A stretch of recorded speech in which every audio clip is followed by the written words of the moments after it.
વિદ્યાર્થી મિત્રો, હું રૂપેશ પંડ્યા યુટ્યુબ ચેનલમાં આપનું સ્વાગત કરું છું.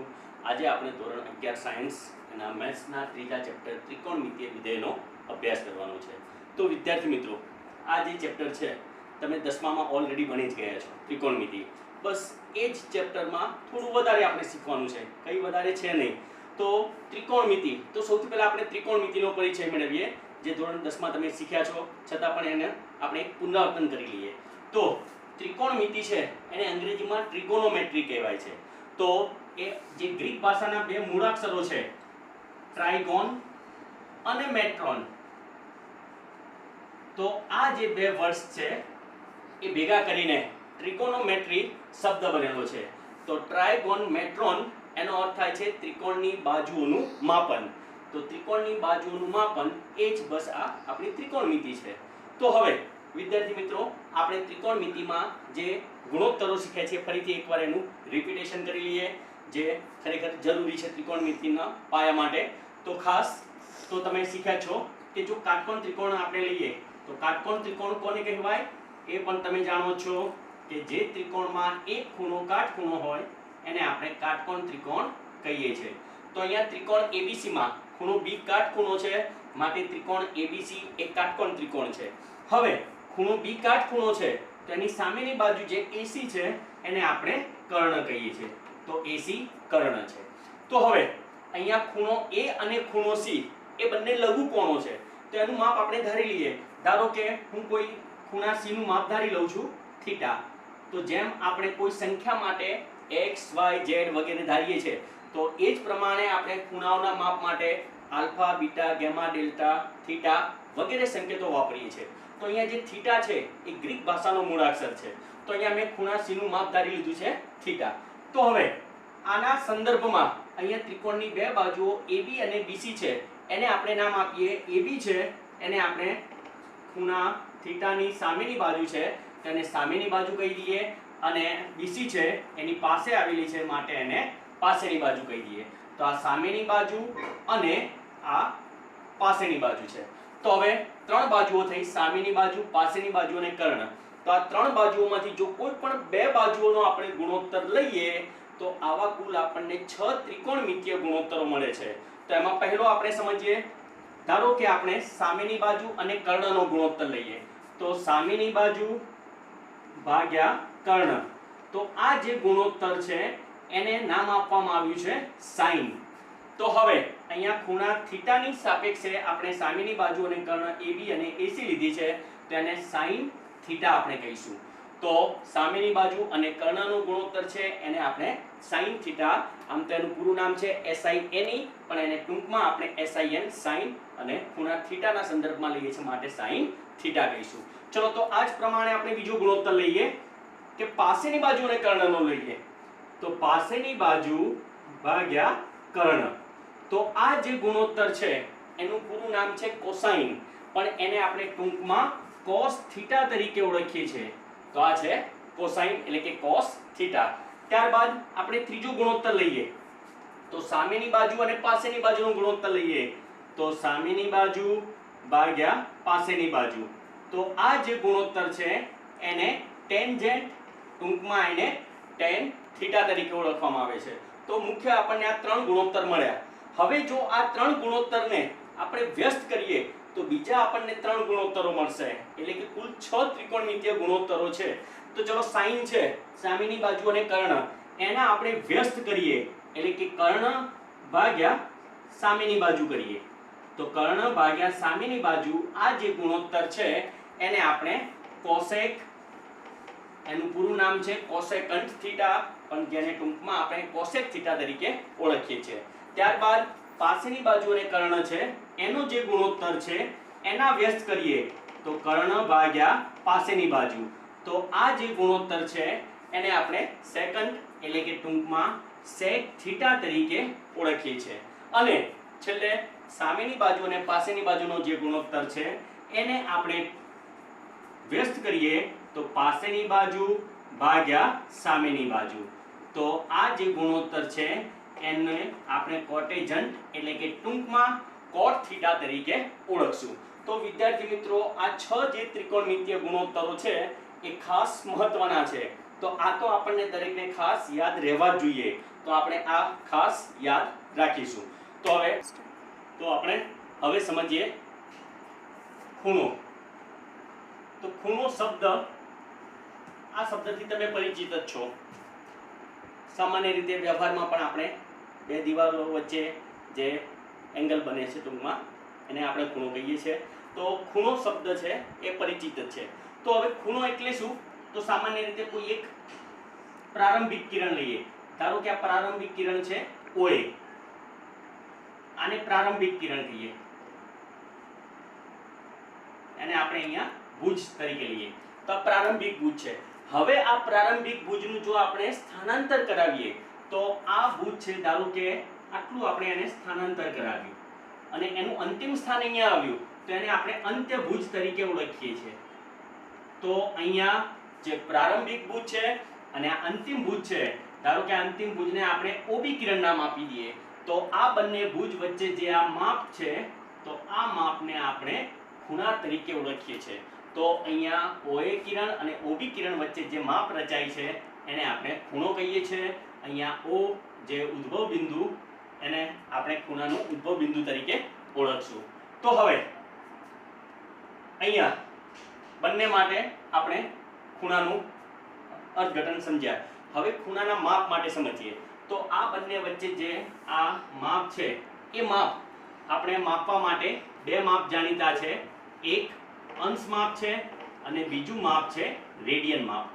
તો હવે વિદ્યાર્થી મિત્રો, અંશ માપ માટે તમે જાણો છો કે ધારો કે કોઈ બિંદુથી આપણે શરૂઆત કરીએ અને આ બિંદુથી પરિભ્રમણ કરીને મૂળ એ બિંદુ પર પાછા ફરીએ ત્યારે એક આખું પરિભ્રમણ પૂર્ણ થાય છે. તો આ પરિભ્રમણ પૂર્ણ થાય છે, તો એ પરિભ્રમણના કારણે જે ખૂણો બને છે 360 ડિગ્રી, એટલે કે 360 અંશનો ખૂણો બને છે. તો હવે અંશમાપ, એક અંશમાપ એટલે શું? તો એક પૂર્ણ પરિભ્રમણ છે, તો પૂર્ણ પરિભ્રમણના 360 સરખા ભાગ કરવામાં આવે તો મળતા પ્રત્યેક ભાગને આપણે એક અંશમાપ તરીકે ઓળખીએ છીએ. તો અંશમાપને આપણે ઉપર આ રીતે ગોળ બિંદુ કરીને દર્શાવશું. તો એક અંશમાપ એટલે કે પૂર્ણ પરિભ્રમણના 360 સરખા ભાગ કરવાથી મળતા પ્રત્યેક ભાગને આપણે એક અંશમાપ તરીકે ઓળખીએ છીએ. હવે આ અંશમાપ છે તો એનાથી પણ નાના માપ છે. ધારો કે એક અંશમાપ છે, તો હવે આ એક અંશમાપના જો 60 સરખા ભાગ કરવામાં આવે તો મળતા પ્રત્યેક ભાગને આપણે 1 મિનિટ અથવા એને બીજા શબ્દોમાં કળા પણ કહે છે. તો 1 મિનિટ, તો 1 અંશના 60 ભાગ કરતા મળતા પ્રત્યેક ભાગને આપણે એક કળા કહીએ છીએ. તો હવે એ જ રીતે આનાથી પણ હજુ નાનો એકમ છે કે એક કળા છે, તો એક કળાના જો આપણે 60 સરખા ભાગ કરીએ તો મળતા પ્રત્યેક ભાગને આપણે એક વી કળા અથવા એક સેકન્ડ, તો અહીંયા સેકન્ડ અથવા વી કળા કહીએ છીએ. તો આ થયું અંશમાપ. હવે તો આ જ રીતે આપણે સમજવાનું છે રેડિયન માપ. તો રેડિયન માપ છે એના માટે સમજીએ. તો રેડિયન માપ, તો આના માટે પહેલા તો આપણે સમજીએ એકમ વર્તુળ. તો એકમ વર્તુળ કોને કહેવાય? તો એક એકમ ત્રિજ્યા લઈને જો આપણે વર્તુળ બનાવીએ તો એક એકમ ત્રિજ્યા લઈને આ એક જે વર્તુળ બનાવીએ છીએ આને આપણે એકમ વર્તુળ તરીકે ઓળખીએ છીએ. એટલે કે O ને ધારો કે ઉગમ બિંદુ લઈએ અને એક એકમ ત્રિજ્યા લઈને મળતા વર્તુળને આપણે એકમ વર્તુળ કહીએ છીએ. તો આ વર્તુળની ત્રિજ્યા છે 1 એકમ. ધારો કે આ બિંદુ A લઈએ તો OA એની ત્રિજ્યા છે. હવે આ એકમ વર્તુળમાં 1 એકમ લંબાઈની ચાપ લઈએ તો આ 1 એકમ લંબાઈની ચાપ છે. તો 1 એકમ લંબાઈની ચાપે કેન્દ્ર આગળ જે ખૂણો રચ્યો એ ખૂણાને આપણે 1 રેડિયન કહીએ છીએ. એટલે કે 1 એકમ ત્રિજ્યાવાળા વર્તુળમાં 1 એકમ લંબાઈની ચાપે કેન્દ્ર આગળ રચેલો જે ખૂણો છે એને આપણે રેડિયન, 1 રેડિયન તરીકે ઓળખીએ છીએ. તો વિદ્યાર્થી મિત્રો, હવે આ વર્તુળ છે એની ત્રિજ્યા છે 1 એકમ. તો આપણે જાણીએ છીએ વર્તુળનો પરિઘ. તો વર્તુળનો પરિઘ જેનું સૂત્ર છે 2πr. હવે અહીંયા આપણે ત્રિજ્યા તરીકે 1 એકમ લીધી છે, તો અહીંયા 1 એકમ લઈએ એટલે કે 2 પાઈ * 1 તો 2 પાઈ. હવે વર્તુળનો પરિઘ એટલે અહીંયા a થી શરૂ કરીને ફરીથી પાછા a પર પાછા આવીએ એટલે કે 2 પાઈ જેટલો ખૂણો બને છે. તો આપણે અગાઉ શીખી ગયા કે એક વર્તુળ પર પૂર્ણ પરિભ્રમણ થાય ત્યારે 360 અંશનો ખૂણો બને છે.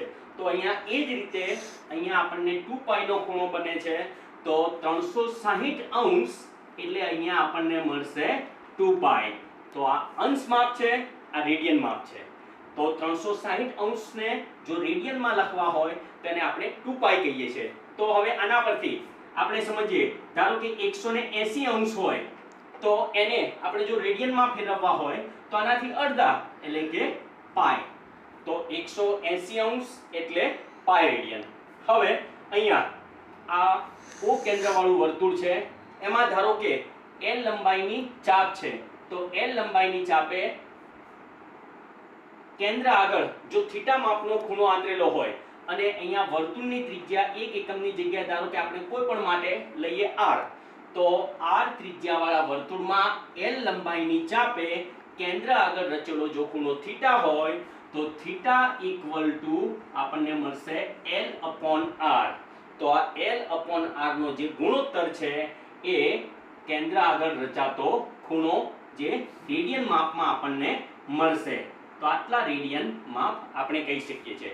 તો હવે વિદ્યાર્થી મિત્રો, આપણે રેડિયન માપ છે અને અંશ માપ છે એનું એકબીજાની અંદર રૂપાંતરણ સમજવાનું. તો અંશ માપ અને રેડિયન માપ વચ્ચેનો હજુ આપણે સંબંધ સમજીએ. તો આપણે હમણાં શીખ્યા કે 360 અંશ એટલે આપણે એને 2 પાઈ રેડિયન કહીએ છીએ. 180 અંશ એટલે કે પાઈ રેડિયન કહીએ છીએ. તો હવે આના પરથી આપણે સમજીએ એટલે કે જો પાઈ રેડિયન હોય તો પાઈ રેડિયન માપ એટલે કે 180 અંશ કહેવાય. તો 1 રેડિયન એટલે કેટલા? તો સિમ્પલ, તો 1 રેડિયન એટલે 180 upon પાઈ. તો હવે વિદ્યાર્થી મિત્રો, તમે જાણો છો કે પાઈ જે છે, પાઈની કિંમત 22/7 છે. તો અહીંયા પાઈની જગ્યાએ 22/ જો આપણે 7 મૂકીએ તો આપણને આનું મૂલ્ય મળશે 57 અંશ અને 16 કરા. તો 57 અંશ અને 16 કરા એટલે કે મિનિટ. તો 1 રેડિયન એટલે એનું અંશમાં જો રૂપાંતરણ કરીએ તો 57 અંશ અને 16 મિનિટ થશે. તો આ જ પ્રમાણે જો આપણે રેડિયન અંશ માપ છે એનું રેડિયન માપમાં રૂપાંતરણ કરીએ તો આપણે અહીંયા જાણીએ છીએ કે 180 અંશ હોય ત્યારે 1 રેડિયન માપ કહેવાય. તો 1 અંશ એટલે કેટલા? સોરી, 180 અંશ બરાબર પાઈ રેડિયન. સોરી, તો 180 અંશ એટલે પાઈ રેડિયન. તો 1 અંશ માપ બરાબર કેટલા રેડિયન? તો સિમ્પલ, પાઈ અપોન 180. તો પાઈ અપોન 180. હવે પાઈની કિંમત તો તમે જાણો છો, પાઈની કિંમત 22/7 છે. તો પાઈની જગ્યાએ આપણે 22/7 લઈએ અને જો આનું મૂલ્ય મેળવીએ તો આનું મૂલ્ય મળશે 0.0746 રેડિયન.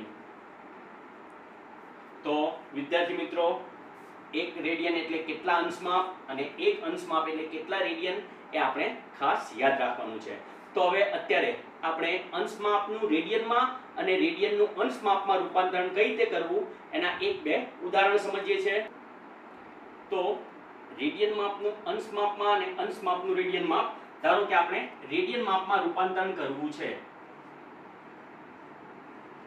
તમને અંશ માપ આપેલા છે, તો અંશ માપ છે એને આપણે રેડિયનમાં ફેરવવા છે.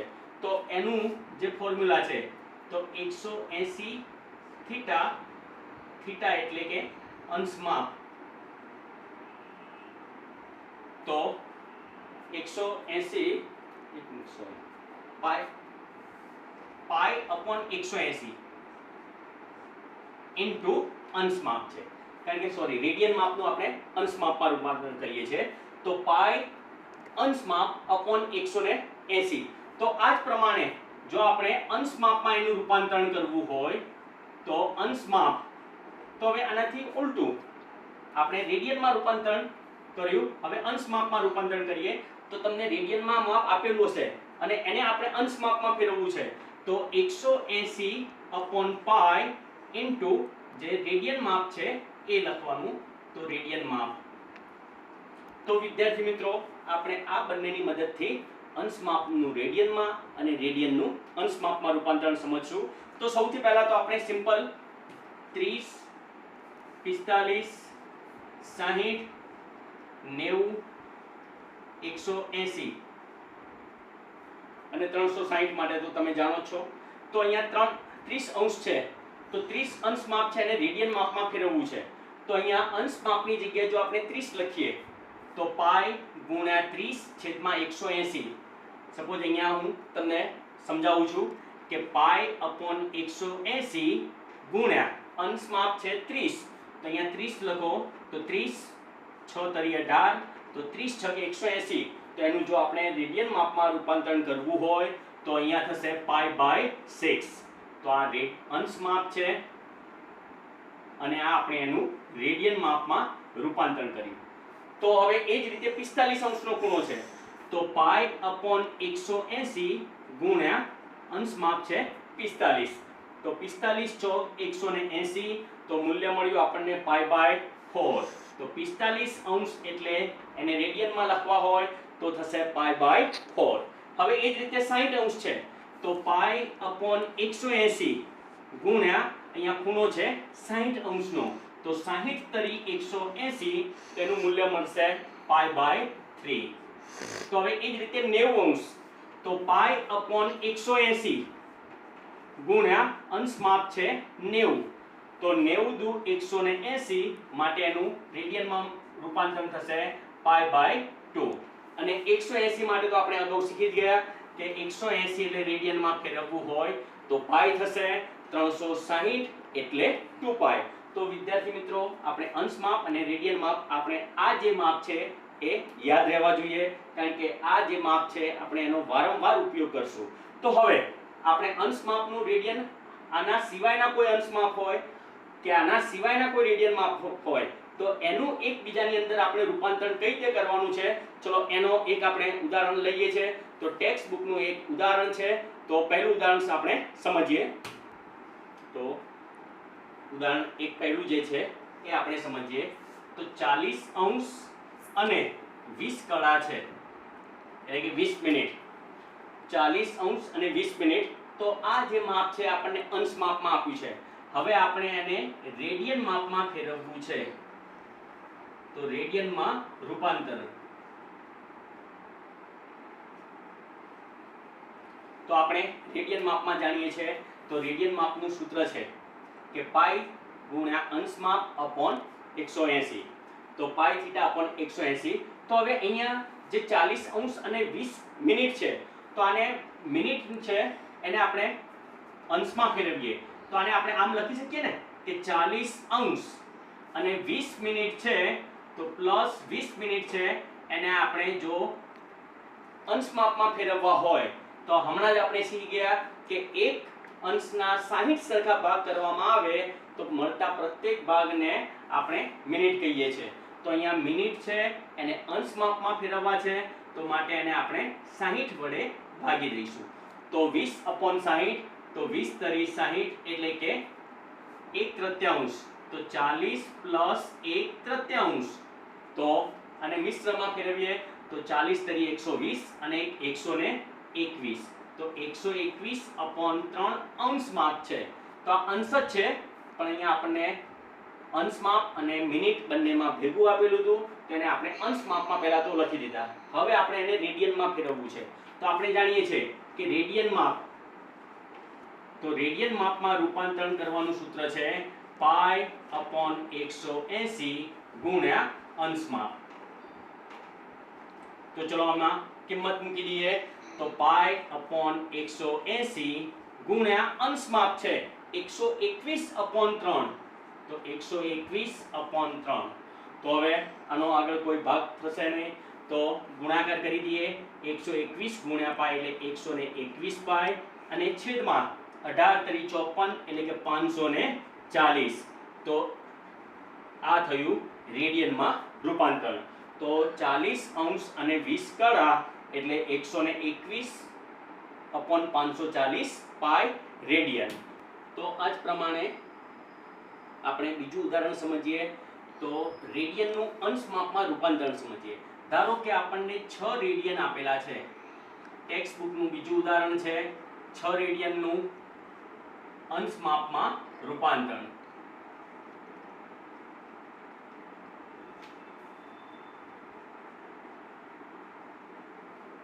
તો વિદ્યાર્થી મિત્રો 6 રેડિયન છે એને આપણે અંશ માપમાં ફેરવવા છે. તો અંશ માપમાં રૂપાંતરણ કરવાનું આપણે સૂત્ર જાણીએ છીએ કે અંશ માપ એટલે 180/પાઈ ગુણ્યા જે પણ રેડિયન માપ હોય એ રેડિયન માપ. તો અહીંયા 180 પાઈની વેલ્યુ આપણે જાણીએ છીએ 22/7. તો 22/7 તો 7 અંશમાં જશે અને રેડિયન માપ છે 6 તો ગુણ્યા 6. તો હવે આનું સાદુરૂપ આપી દઈએ. તો અહીંયા 3 દુ 6 અને 11 દુ 22. તો હવે 180 ગુણ્યા 7 તરી 21. તો 180 ગુણ્યા 21 કરીએ અને છેદમાં છે 11. તો 21 ગુણ્યા 18 કરી દઈએ આપણે. તો 21 દાન 210 અને 8 વડે ગુણીએ તો 8 અને 8 દુ 16. તો 8 6 ને 1 7 2 ને 1 3 અને 0 એટલે કે 3780/11. તો આટલું આપણે અંશ માપમાં આપણને મળ્યું. તો હવે આ જે અંશ માપ છે અહીંયા એને આપણે અંશ માપ કળા અને વિકળા એટલે કે અંશ માપ મિનિટ અને એને સેકન્ડમાં ફેરવીએ છીએ. તો 3780/11 છે. તો આને જો આપણે 11 વડે ભાગીએ તો 3780 એને 11 વડે ચલો ભાગાકાર કરીએ. સમજો વિદ્યાર્થી મિત્રો બિલકુલ સરળ છે અને આ જ રીત આપણે કેલ્સીની મદદથી કઈ રીતે કરીએ એ પણ હું તમને સમજાવું છું. તો પહેલા તો આપણે ભાગાકારની રીતે આને ફેરવીએ.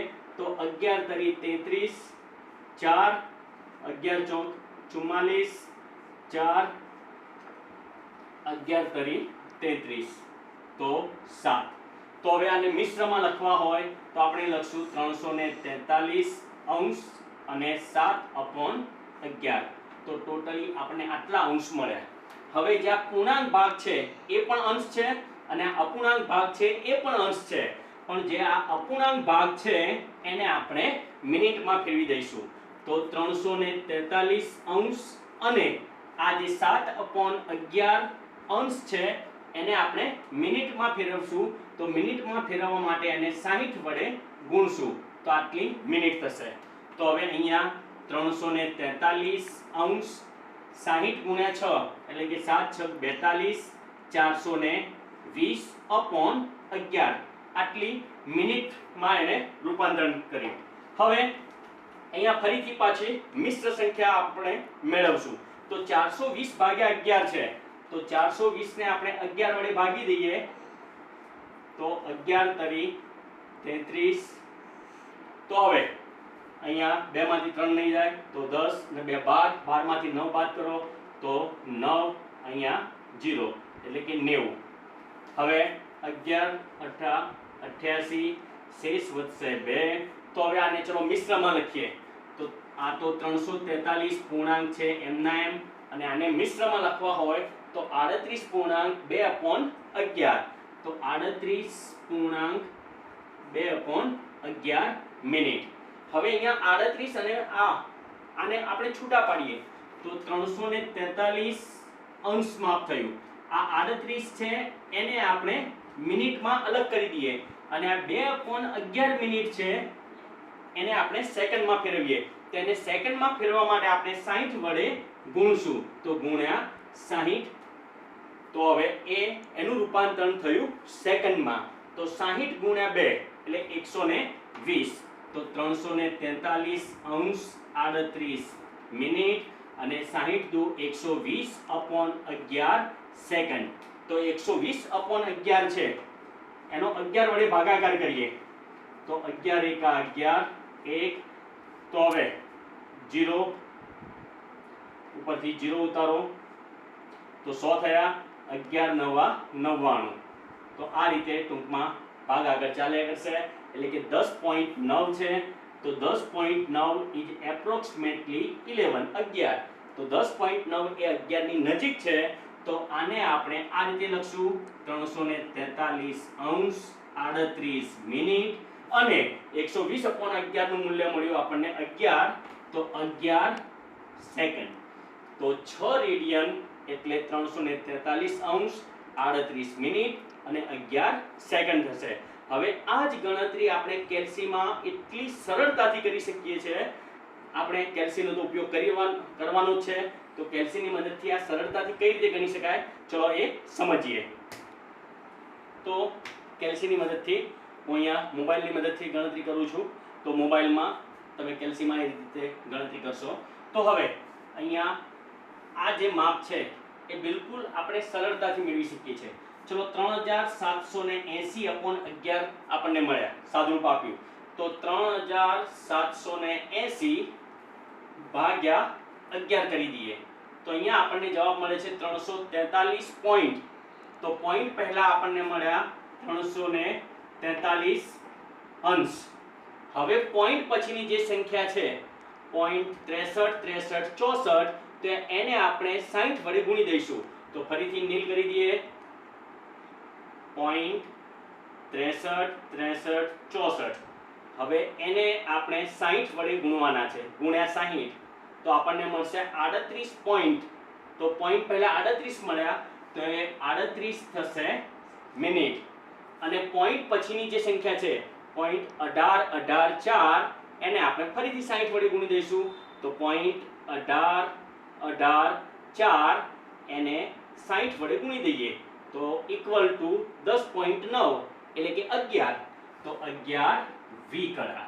તો વિદ્યાર્થી મિત્રો કેલ્સીની મદદથી કેટલું સરળતાથી આપણે ગણી શકીએ છીએ. તો હવે હું માનું છું ત્યાં સુધી તમને અંશ માપનું રેડિયનમાં અને રેડિયનનું અંશ માપમાં રૂપાંતરણ કરતા આવડ્યું હશે. તો ટેક્સ્ટ બુકમાં પણ આવા કેટલાક ઉદાહરણો છે, કેટલાક દાખલા પણ સ્વાધ્યાયમાં આપેલા છે. તો આ દાખલાની થોડી પ્રેક્ટિસ તમે જાતે કરજો. નેક્સ્ટ વિડીયોમાં હું તમને આવા દાખલા જે છે એની સમજૂતી આપીશ. ચલો ઓકે, થેન્ક યુ, બાય.